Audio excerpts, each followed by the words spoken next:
బాగుంది, ఇంకా ఉంటే బాగుంది అనిపిస్తూ ఉంటుంది ఎంతసేపు ఉన్నా. చాలా బాగుందండి సినిమా, మంచి మెసేజ్. జొన్నలగడ్డ బాగా చేశారు ఆయన, అలాగే భాస్కర్ గారు డైరెక్షన్ చాలా బాగుంది. చాలా చాలా అద్భుతంగా ఉంటుంది.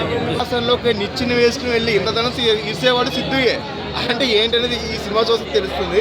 సినిమా చాలా బాగుందండి. ప్రకాష్ రాజ్ గారి యాక్టింగ్ అంటే ఇంకా ప్రకాష్ రాజ్ గారు ఇంకే రోజు వెనక్కిపోయాడేమో అన్నట్టు అంత బాగా చేశాడు.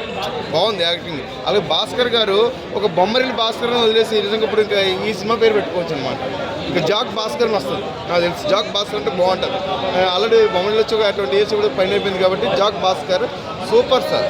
అంటే ఒక ఫ్యామిలీ స్టోరీలోనే తీస్తారు, ఇది ఆరెంజ్ ఫ్యామిలీ స్టోరీలు అనుకున్నాం. అలాంటిది కాకుండా ఒక రా కంటెంట్ మీద, ఒక పాకిస్తాన్ కంటెంట్ మీద, మన ఇండియా దాని మీద చాలా మంచి సబ్జెక్ట్ తీశారు. చాలా బాగుంది సినిమా. చూడాలి ప్రతి ఒక్కడు, ఒక యూత్ ఏంటి, పెద్దవాళ్ళు ఏంటి, అందరూ కూడా చూడవలసిన సినిమా. చాలా బాగుంది. సాంగ్స్ వైష్ణవి హీరోయిన్ ఎలా చేసిందన్న? బాగా చేసింది. ఒక ముస్లిం క్యారెక్టర్లో చాలా బాగా పండించిందండి. బ్రహ్మాజీ గారేంటి ఇందులోను, అలాగే నరేష్ గారేంటి, అందరూ బాగా పండించారండి.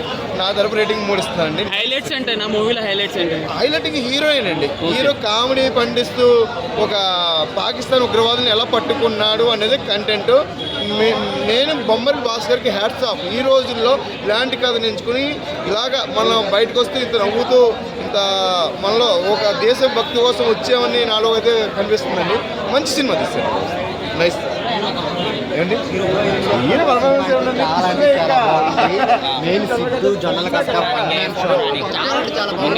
డీజే టిల్లు, డీజే స్క్వేర్ తర్వాత ఎండు సినిమా మంచి బ్లాక్ బస్టర్ అన్నమాట.